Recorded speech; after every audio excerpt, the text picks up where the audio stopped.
नमस्कार मांगा प्रेमियों, हम इस एपिसोड की शुरुआत वहीं से करेंगे जहां पर कि पिछला एपिसोड खत्म हुआ था। रॉक ट्राइब लाल जंगल ट्राइब के हमला करने से बुरी तरह से डरा हुआ था, लेकिन दूसरी तरफ इसी बीच हमने एक बहुत ही शानदार ट्विस्ट को देखा था। चू और छोटी बच्ची जो कि जंगल के बीचों बीच थे, एक खतरनाक घात लगाकर अटैक करने वाले रॉक ट्राइब के लोगों के बीच फंस चुके होते हैं। ऐसा लग रहा था कि उनका बचना नामुमकिन है, लेकिन किसी तरह उन्होंने एक प्लान को बनाया और उन लोगों से बचा था और एक बंदे को सांप से भरे गड्ढे में धकेल दिया था। तो अब हम देखने वाले हैं आखिरकार कैसे चू और वह छोटी बच्ची उन लोगों के चुंगल से बचकर निकलेंगे और दूसरी तरफ कैसे लाल जंगल ट्राइब रॉक ट्राइब के हमले से बचेगा। इसीलिए इस एपिसोड को पूरा देखिएगा। कहानी बहुत ही ज्यादा इंटरेस्टिंग और कठिन मोड़ को लेने वाली है, जो कि आप लोगों को पूरी तरह से हैरान कर देने वाली है। तो चलिए बिना किसी और बेकार की बात को किए इसे शुरू करते हैं।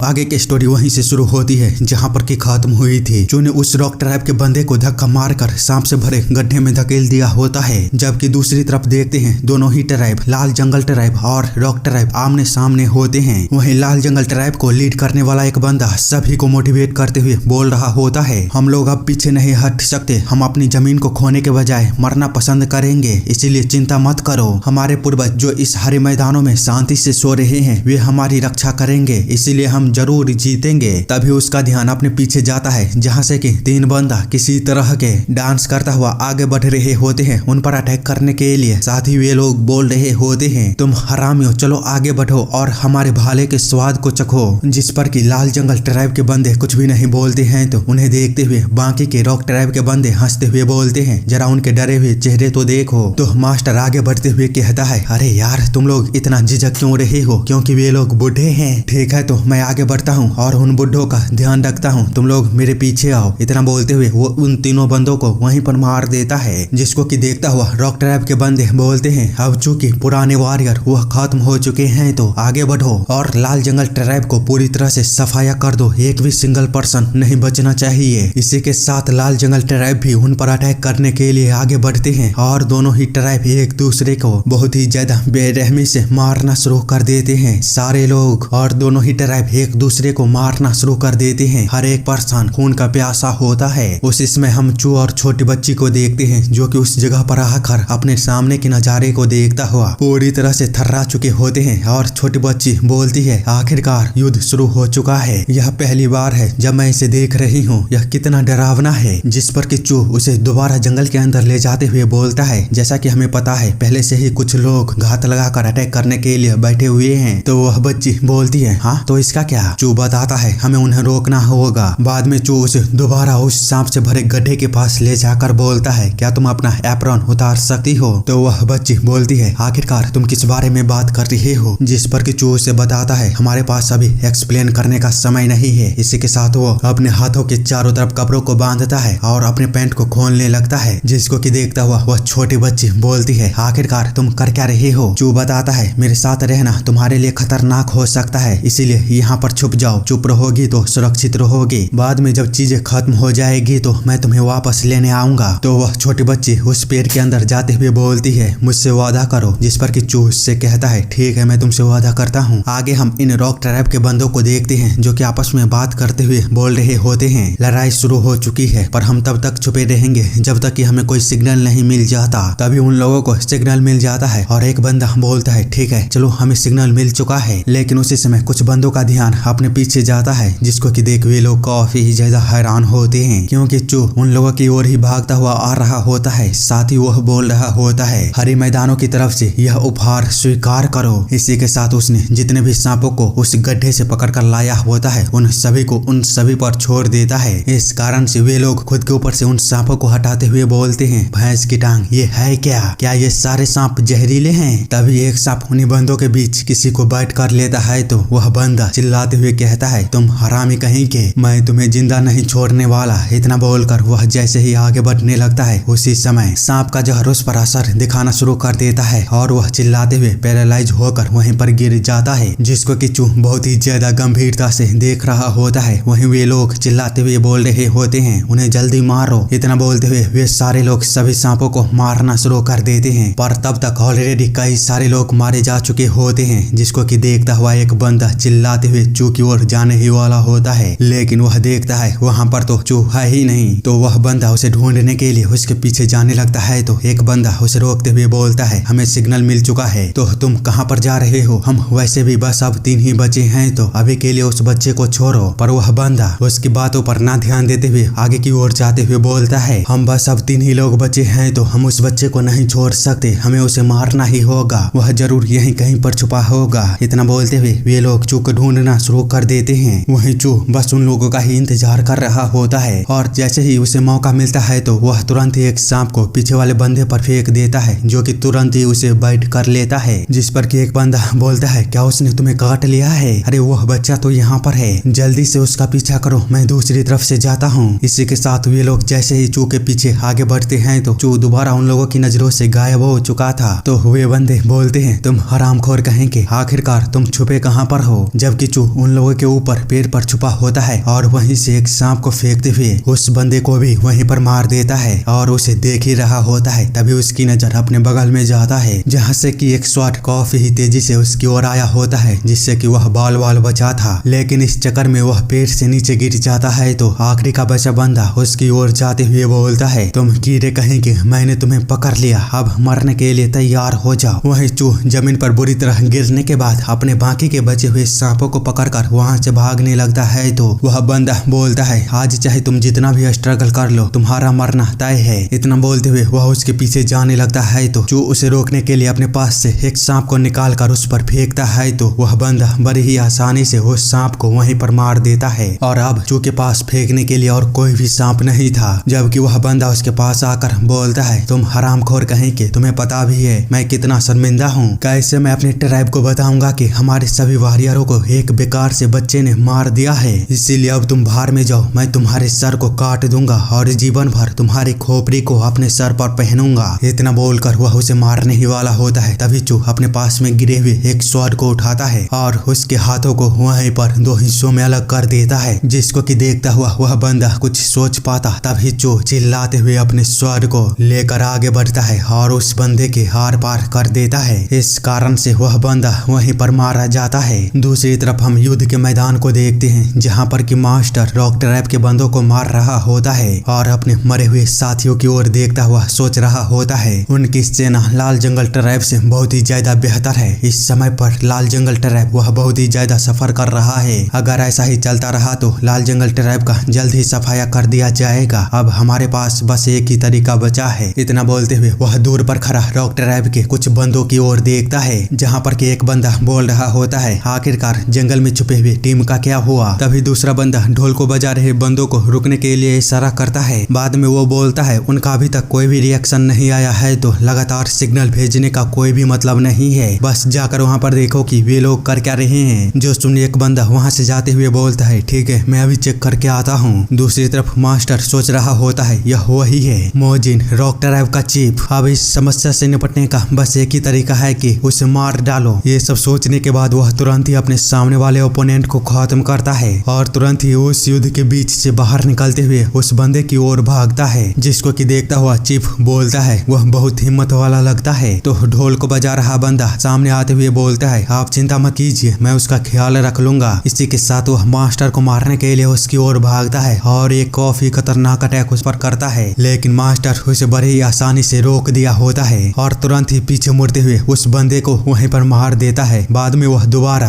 आगे बढ़ते हुए चीफ पर एक अटैक को करता है, लेकिन चीफ वह बड़े ही आसानी से हल्का सा पीछे हटता है और मास्टर के अटैक को अवॉइड कर देता है, जिसको कि देख मास्टर भी हैरान हो गया होता है। वहीं चीफ उसकी ओर देखता हुआ कुछ अपनी भाषा में बोलता है, पर चूंकि मास्टर उसकी भाषा को नहीं समझ सकता था तो वह उस पर बिना ध्यान दिए दोबारा उस पर अटैक करने की कोशिश करता है। तो फिर से चीफ उसके अटैक को अवॉइड करता हुआ उसे काफी ही जोरदार लात को मारते हुए दूर फेंक देता है। बाद में वह उससे कुछ बड़बड़ाते हुए बोलता है तो मास्टर उस पर चिल्लाते हुए कहता है, अपना मुंह बंद कर। इतना बोलते हुए वह उस पर दोबारा लगातार अटैक करने लगता है। तो चीफ के पास भी कोई रास्ता नहीं होता, वह भी अपने स्वॉर्ड को बाहर निकालते हुए उसके अटैकों को रोक रहा होता है। बाद में जब मास्टर उसे किक करने की कोशिश करता है तो वह चीफ उसे बड़े ही आसानी से रोकते हुए उससे बोलता है, मैं बहुत ही ज्यादा निराश हुआ हूँ, मुझे काफी उम्मीद थी तुमसे, लेकिन क्या तुम बस इतना ही कर सकते हो? जो सुनता हुआ मास्टर काफी हैरान होता है। बाद में उससे बोलता है, क्या तुम हमारी भाषा को बोल सकते हो? जिस जिस पर कि वह चीफ उस पर अटैक करते हुए बोलता है हाँ पर इससे क्या ही फर्क पड़ता है। इसी के साथ वह उसके स्वॉर्ड को दूर फेंक देता है और काफी ही ज्यादा जोरदार लातों से मारता है। इस कारण से मास्टर की हालत बहुत ही अधिक बुरी हो चुकी होती है। वहीं वह बंदा बोल रहा होता है तुम्हारी हिम्मत कैसे हुई हमसे लड़ने की, मुझे बताओ आखिरकार सेंट्रल प्लेन का कोई पर्सन वह क्यों लाल जंगल ट्राइब की मदद कर रहा है जब उसे पता है कि वह मारा जाएगा। वो ये सब बोल ही रहा होता है तभी उसे अपने पीछे कुछ महसूस होता है। इस कारण से वह जैसे ही अपने पीछे मुड़कर देखता है तो हम देख पाते हैं उस पर चूहा अटैक कर दिया होता है, जिसको कि देख वह बंदा काफी ज्यादा हैरान होता है और तुरंत ही अपने सर को घुमाता हुआ अपने सर को कटने से बचाता है। उससे इस तरह बचता हुआ देख चूहा तुरंत ही अपनी दूरी को उससे बनाता है। बाद में वह अपने मास्टर से बोलता है फादर क्या आप ठीक हो? तो मास्टर उस पर चिल्लाते हुए बोलता है बेवकूफ तुम यहाँ पर कर क्या रही हो?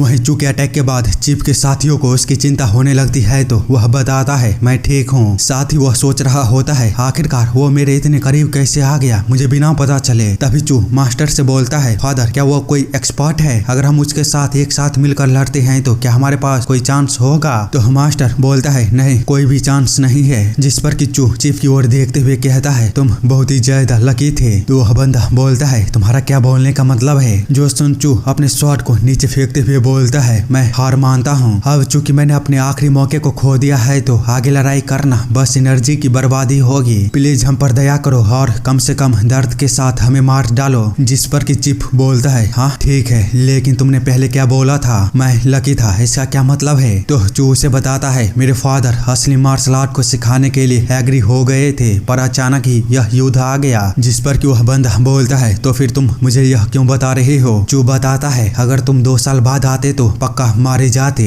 लेकिन तुम लकी थे जो अभी सही समय पर आ चुके हो। तो वह चीफ बोलता है ओह अच्छा तो तुम्हें लगता है कि अगर मैं 2 साल बाद आया होता तो चीजें बदल गई होती। जिस पर कि चूहा बताता है जंगल में छुपे हुए सभी वॉरियरों को मैंने ऑलरेडी मार दिया है बिना किसी मार्शल आर्ट को सीखे। इसीलिए क्या तुम्हें नहीं लगता है कि अगर मैं मार्शल आर्ट को सीखा होता और अगर तुम 2 साल बाद आते तो तुम्हारा क्या होता? तुम पक्का मुझे तब तुम संभाल नहीं पाते। उसी समय एम्बुश करने वाली टीम को जंगल में ढूंढने वाला बंदा वापस आते हुए बोलता है वे सारे के सारे खत्म हो चुके हैं। जो सुनता हुआ चीफ वह काफी ही ज्यादा हैरान होता है और चूहा की ओर देखते हुए सोचता है क्या सच में उसने जो भी बोला था वह सच था? वही मास्टर भी कुछ भी नहीं समझ पाया होता है लेकिन चीफ वह जोरों जोरों से हंसना शुरू कर दिया होता है। बाद में बोलता है ठीक है मैं 2 साल बाद देखना चाहता हूँ कि आखिरकार तुम कितने ग्रो करते हो। मैं यहाँ पर 2 साल बाद वापस आऊंगा। तो चूहा बोलता है तुम गलती कर रहे हो। जिस पर कि चीफ बोलता है अगर तुम उस समय पर मेरे 5 अटैकों को संभाल लेते हो तो मैं इसे तुम्हारी जीत मानूंगा पर अगर तुम ऐसा नहीं कर पाए तो मैं तुम्हारे फादर को मार कर उन्हें खंबे पर लटका डालूंगा और तुम्हारे हाथों को काट कर अपना स्लेव बना लूंगा। तो चूहा बोलता है और अगर मैं जीत गया तो? चीफ जिसको देख थोड़ी देर सोचता है बाद में उससे बोलता है मैं तुम्हारा गुलाम बन जाऊंगा। इसी के साथ वह सभी अपने वॉरियरों को लौटने का आदेश देता है। जिस पर कि उसके सभी साथी वे कुछ भी नहीं समझ पाते और उससे बोलते हैं क्या सच में हम ऐसा कर रहे हैं? तो चीफ उन्हें बताता है क्या तुमने मेरी बातों को सही से सुना नहीं? वैसे भी अगर हम उन्हें पूरी तरह से अभी खत्म कर देते हैं तो आगे हम किससे लड़ेंगे? जिस पर कि उसका साथी अपने सभी वॉरियरों को ढोल को बजाता हुआ सिग्नल देता है वापस लौटने का। जिसको कि सुनता हुआ सभी लड़ रहे वॉरियर वो कहते हैं आखिरकार हम अचानक ही लौट क्यों रहे हैं? तो एक बंदा चिल्लाते हुए बोलता है यह चीफ का ऑर्डर है हम लोग वापस जा रहे हैं। रॉक ट्राइब के सभी वॉरियर जिसको कि सुनता हुआ वहीं पर रुक जाता है और वापस जाने के लिए तैयार हो जाते हैं। उन लोगों को इस तरह देख लाल जंगल ट्राइब के सारे बंदे वो कुछ भी नहीं समझ पाते और आपस में बात करते हुए बोलते हैं वे लोग इस तरह क्यों जा रहे हैं? यही हमारे लिए सही मौका है, चलो उन पर पीछे से हमला करते हैं। तो उन लोगों को लीड करने वाला बंदा बोलता है नहीं रुक जाओ, वे लोग इसलिए नहीं लौटे हैं क्योंकि वे लोग हार चुके हैं। दूसरी तरफ चीफ जाते हुए मास्टर से बोलता है उस बच्चे को 2 साल तक अपनी पूरी लगन से ट्रेनिंग करवाना, यही तुम्हारे पास आखिरी मौका है। अगर तुम अपने सर को धर पर लगाए रखना चाहते हो तो हम लोग 2 साल बाद यहाँ पर लौट कर आएंगे। जिसको कि सुनता हुआ मास्टर चू से बोलता है आखिरकार उनका 2 साल बाद का क्या मतलब था? तो चू बताता है मैं 2 साल बाद चीफ के साथ लड़ने वाला हूँ। मास्टर जिसको सुन पूरी तरह से शौक में चला गया होता है तो चू उसे बताता है फादर यह ठीक है, अब चूंकि युद्ध खत्म हो चुका है तो यह सभी के लिए अच्छा है। आगे हम कुछ समय बाद देखते हैं लाल जंगल ट्राइब के सभी लोग अपने सभी मरे हुए बंदों को इकट्ठा कर रहे होते हैं। वहीं एक लेडी अपने पति के शव पर रोते हुए बोल रही होती है नहीं तुम इस तरह मर नहीं सकते। इसी तरह उस पूरे जगह पर मातम का माहौल होता है। वहीं लाल जंगल ट्राइब के सरदार के पास युद्ध में सभी को लीड कर रहा बंदा आगे आते हुए बोलता है, सरदार मुझे आपसे कुछ कहना है। दूसरी तरफ मास्टर की वाइफ बोल रही होती है, क्या तुम ठीक हो? तो मास्टर बताता है, मैं ठीक हूँ, तुम चिंता मत करो। वहीं चू रॉक ट्राइब के एक बंदे को लाते हुए बोल रहा होता है, मेरा मतलब है कि वे अपने साथी को ऐसे कैसे छोड़ सकते हैं? तो उसे एक बंदा बताता है, वे सोचते हैं कि युद्ध में मारे जाने वाले वॉरियर देवता अबूटा के द्वारा अपनाया जाता है। उनकी बैटल करे अबूटा का मतलब है कि जहाँ पर मरे हो वहीं पर रहो। यही कारण है कि वे लोग इन बॉडियों को यहीं पर छोड़कर चले गए। पर चूंकि हम इन लाशों को वहीं युद्ध के मैदान में सड़ते हुए नहीं देख सकते हैं तो अब हमारे पास कोई और ऑप्शन नहीं है। तो चू बोलता है, हाँ मैं समझ सकता हूँ। वहीं उसकी मदर बोल रही होती है, तो चू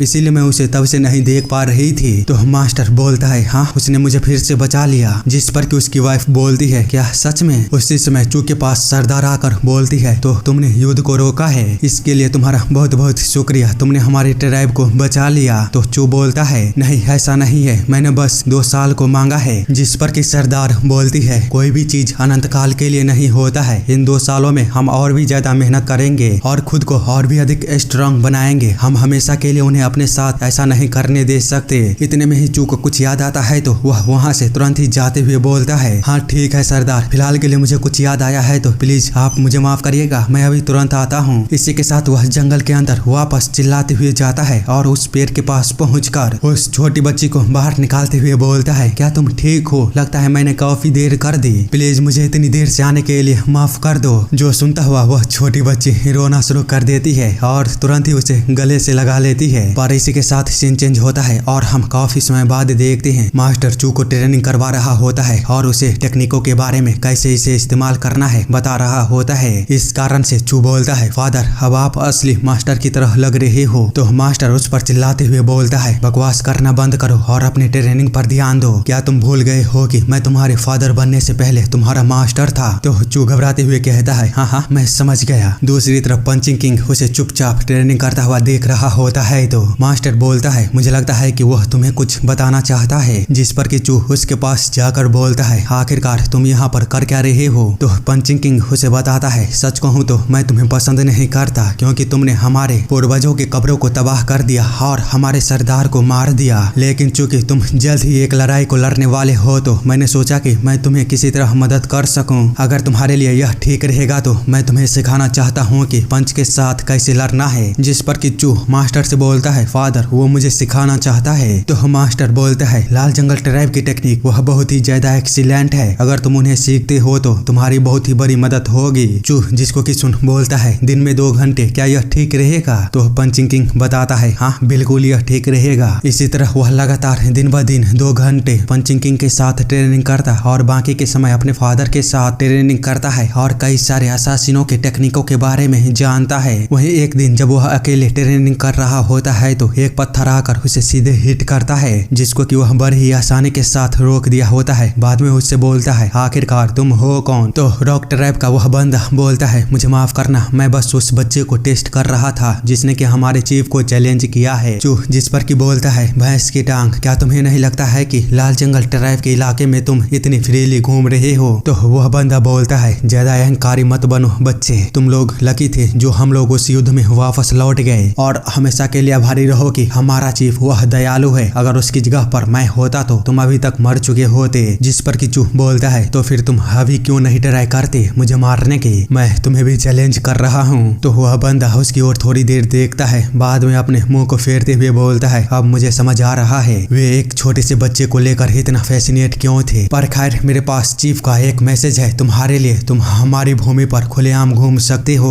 वह इनर्की के ट्रेनिंग के लिए बहुत ही बेहतरीन जगह है, इसीलिए वे तुम्हें अलाउ कर रहे हैं कि तुम वहाँ पर अपने हार्ट को ट्रेन कर सकते हो। हालांकि तुम यह याद रखना वहाँ पर तुम अकेले ही आ सकते हो। जिस पर कि चू बोलता है, आखिर तुम यह किस तरह की बकवास को कर रहे हो? मुझे वह आखिरकार इस तरह के ऑफर को क्यों देगा? तो वह बंदा बताता है, मुझे नहीं पता, शायद वह नहीं चाहते हैं कि लड़ाई बहुत ही ज्यादा वाव हो क्योंकि तुम दोनों के बीच का अंतर वह बहुत ही ज्यादा अधिक है। जिस पर कि चू बोलता है, ओह अच्छा, लेकिन क्या होगा अगर तुम लोग मुझे वहाँ पर लुभाने की कोशिश कर रहे हो ताकि तुम लोग मुझे मारने की प्लानिंग को बना सको? वह बंदा जिसको कि सुन थोड़ी देर उसकी ओर देखता है, बाद में वहाँ से अपने सर को पकड़ते हुए जाते हुए बोलता है, मैं इस छोटे हरामखोर के मुंह को फाड़ना चाहता हूँ। आगे कुछ समय बाद जब चू उस बंदे के बारे में अपने फादर को बताता है तो मास्टर उसे बताता है वह यहाँ के ट्राइबों की जैसे सेम स्किल का यूज नहीं करते, उनकी टेक्निक डिफरेंट है। मैं पूरे यकीन से कह सकता हूँ कि वे सेंट्रल प्लेन के मार्शल आर्ट का यूज करते हैं, यहाँ तक कि वे हमारी भाषा को भी जानते हैं। अगर वह सच में तुम्हें मारना चाहता तो उसी दिन मार देता, इसलिए तुम्हें वहाँ पर जाना चाहिए। अगर तुम्हें वहाँ पर बुलाया गया है तो निश्चित रूप से वह जगह ट्रेनिंग के लिए बहुत अच्छा होगा। चूह जिसको कि सुन कुछ समय बाद रॉक ट्राइब की जगह पर पहुंच जाता है और उस जगह पर ट्रेनिंग कर रहा होता है। वहीं रॉक ट्राइब का एक बंदा उसे दूर से देखकर बिना उसे टोके वहां से चला जाता है, जबकि चूह उस जगह पर ट्रेनिंग करने के अलावा पंचिंग किंग के साथ भी ट्रेनिंग करता है, साथ ही अपने फादर से भी पूरे टाइम ट्रेन होता है। इसी तरह वह लगातार 2 सालों तक ट्रेनिंग करता है और आखिरकार अंत में वह आखिरी रात भी आ जाता है, जिसके कि दूसरे दिन चूह चीफ के साथ लड़ने वाला था। वहीं कहीं पर हम छोटी बच्ची को देखते हैं जो कि अपना काम कर रही होती है। तभी उसे पीछे से कोई आवाज लगाता है, जिसके कारण जब वह अपने पीछे देखती है तो वहां से चुआ रहा होता है और उससे बोलता है तुम काफी बड़ी हो चुकी हो, जिस पर कि वह छोटी बच्ची उसकी ओर थोड़ी देर देखने के बाद बोलती है आखिर तुम हो कौन। चूह जिस पर कि बोलता है लगता है कि तुम बहुत गुस्से में हो। खैर मैं समझ सकता हूँ, प्लीज मुझे माफ कर दो, मैं ट्रेनिंग में इतना बिजी हो गया था कि मेरे पास कुछ और सोचने का समय ही नहीं था। वह बच्ची जिसको कि सुन बोलती है ओह अच्छा, तो फिर तुम आज यहाँ पर क्यों आए हो। तो चूह बताता है मुझे लगता है कि तुम इसके बारे में ऑलरेडी जानती होगी, पर फिर भी मैं तुम्हें बताना चाहता हूँ कि कल मेरी लड़ाई होने वाली है, इसीलिए शायद यह आखिरी बार हो सकता है कि मैं तुम्हें देख रहा हूँ। जिस पर कि वह छोटी बच्ची सोच में पड़ जाती है और उससे कुछ बोलने ही वाली होती है। तभी चूह वहाँ से जाते हुए बोलता है बस इतना ही था जो कि मुझे तुम्हें बताना था, बाय मैं जा रहा हूँ। जिस पर कि वह छोटी बच्ची उसकी ओर देखने के बाद ना चाहते हुए भी चूह से बोलती है हे जोंगली चूह, मैं तुम पर भरोसा करती हूँ। चूह जिसको कि सुनता हुआ बोलता है अरे यार, तो आखिरकार इतने दिनों बाद तुम में हिम्मत आ ही गई ये बोलने की, पर खैर अलविदा। इतना बोलते हुए वह वहाँ से चला जाता है। अगले दिन चीफ उसका इंतजार करते हुए बोल रहा होता है तो वह अभी तक नहीं आया है। जिस पर कि उसका एक साथी लाल जंगल ट्राइब के लोगों को देखता हुआ बोलता है हाँ लगता तो ऐसा ही है। तो चीफ उससे कहता है उन्हें बता दो अगर वह दोपहर तक यहाँ पर नहीं आता है तो हम 2 साल पहले रुकी हुई युद्ध को दोबारा शुरू कर देंगे। जिस पर कि वह बंदा उन लोगों से चिल्लाते हुए बोलता है अगर सूरज तुम्हारे सर पर आने तक वह यहाँ पर नहीं पहुँचता है तो तैयार रहना, हम लोग तुम्हें मारेंगे। मास्टर की वाइफ जिसको कि सुनता हुआ बोलता है क्या चूह इसके बारे में भूल गया है। तो मास्टर उसे बताता है नहीं ऐसा संभव नहीं है, मुझे लगता है कि वह रात भर झरने के नीचे ट्रेनिंग करने के बाद सो गया होगा। वहीं कुछ लोग बात करते हुए बोल रहे होते हैं क्या ऐसा हो सकता है कि वह भाग गया हो, मैं होता तो ऐसा ही करता। जिस पर कि पंचिंग किंग उन्हें चुप कराते हुए बोलता है अपना मुंह बंद रखो, वह तुम्हारी तरह गैर जिम्मेदार नहीं है। वहीं उन लोगों को लीड करने वाला बंदा बोल रहा होता है रॉक ट्राइब पर हम विश्वास नहीं कर सकते, इसीलिए जोंगली चूह यहाँ पर नहीं आता है तो हर एक सिचुएशन के लिए तैयार रहना। तभी एक बंदा चिल्लाते हुए बोलता है वहाँ पर देखो वह आ चुका है। हम चूह को देखते हैं जो कि वहाँ पर पहुंचकर बोलता है क्या तुम लोग मेरा इंतजार कर रहे थे। तो एक बंदा उसे बताता है यदि तुम यहाँ पर नहीं आते तो वे लोग युद्ध को दोबारा शुरू करने की धमकी दे रहे थे। जिस पर कि चूह उन लोगों की ओर देखता हुआ बोलता है क्या सच में वो लोग ऐसा बोल रहे थे। वहीं एक बंदा चीफ के पास जाकर बोलता है चीफ देखो वह हरामखोर आ चुका है। तो चीफ बोलता है हाँ मैं देख सकता हूँ। दूसरी तरफ मास्टर की वाइफ जब घबराते हुए चूह के पास जाता है तो चूह अपने फादर पर भड़कते हुए बोलता है फादर आप मदर को इस तरह की जगह पर कैसे ला सकते हो। जिस पर कि उसकी मदर बोलती है यह ठीक है, तुम्हें जल्दी खाना खाने के लिए घर वापस आना होगा। तो चूह बताता है हाँ मुझे भूख तो बहुत लगी है, लेकिन जब मैं भूखा रहता हूँ तो लड़ाई करने में मजा आता है और वैसे भी बाद में खाली पेट खाना खाने में स्वाद बहुत आता है, तो आप चिंता मत कीजिए मैं जल्दी वापस आऊंगा। जिस पर कि उसकी मदर बोलती है ठीक है तो मैं तुम्हारा इंतजार करूंगा। वही मास्टर उसे एक स्वाद को देते हुए बोलता है यह मत भूलना कि हमसे पहले तुम्हारी दुनिया छोड़ने से हमें बहुत बड़ा नुकसान होगा। तो चूह उस स्वाद को लेते हुए बोलता है आप चिंता मत कीजिए फादर, मैं तब तक आप लोगों का ख्याल रखूंगा जब तक कि आप लोग इतने बुढ़े ना हो जाओ कि मुझे भी पहचान ना पाओ, इसीलिए मैं जल्द ही वापस आऊंगा। इतना बोलते हुए वह चीफ की ओर बढ़ जाता है। वहीं चीफ अपने हथियार को मांगते हुए बोलता है चलो अब मुझे वो दे दो। इसी के साथ वे दोनों ही आमने सामने होते हैं। वहीं मास्टर की वाइफ वह परेशान होते हुए बोल रही होती है हनी क्या तुम्हें लगता है कि इसलिए केवल वह चीफ को हरा पाएगा क्योंकि उसने बहुत ही कड़ी मेहनत की है। तो मास्टर बताता है वह नेचुरली बहुत ही ज्यादा टैलेंटेड बच्चा है, लेकिन 2 साल बहुत ही कम थे, यानी कि उसको भी यकीन नहीं होता है। तो उसकी वाइफ बोलती है मैं बस आशा करती हूँ कि जो वह दिखावा ना करता हो। जिस पर कि मास्टर बोलता है लेकिन इस तरह की सिचुएशन में वह हमेशा एक रास्ते को ढूंढने में कामयाब रहा है और एक चमत्कार को दिखाया है, इसीलिए इस बार भी मुझे यकीन है कुछ ना कुछ वह तो जरूर करेगा। दूसरी तरफ चिप बोल रहा होता है एक मार्शल आर्टिस्ट को पता होना चाहिए कि वादा कैसे निभाया जाता है और समय पर कैसे पहुंचा जाता है। क्या तुम्हारे फादर ने पिछले 2 सालों में ये नहीं सिखाया? तो चू बोलता है तुम्हारा शुक्रिया जो तुम मुझे एक मार्शल आर्टिस्ट के रूप में स्वीकार करते हो, लेकिन क्या ऐसा हो सकता है कि तुम शायद इसीलिए मेरी प्रशंसा कर रहे हो ताकि हो सके अगर तुम मुझसे हार जाओ तो बाद में कम शर्मिंदा हो सको। जिस पर कि चीफ बोलता है तुम अहंकारी बच्चे कहीं के, क्या तुमने पिछले 2 सालों में बस अपने मुंह को ही चलाना सीखा है? तो चू बोलता है बेहतर होगा कि खुद को तैयार कर लो। जिस पर कि चीफ उस पर अटैक करते हुए कहता है बेहतर होगा कि इसे ब्लॉक करने की कोशिश करना। इसी के साथ वह उस पर अपना अटैक करता है जिसको कि चू रोकता हुआ तुरंत ही अपना अटैक उस पर करता है, लेकिन चीफ भी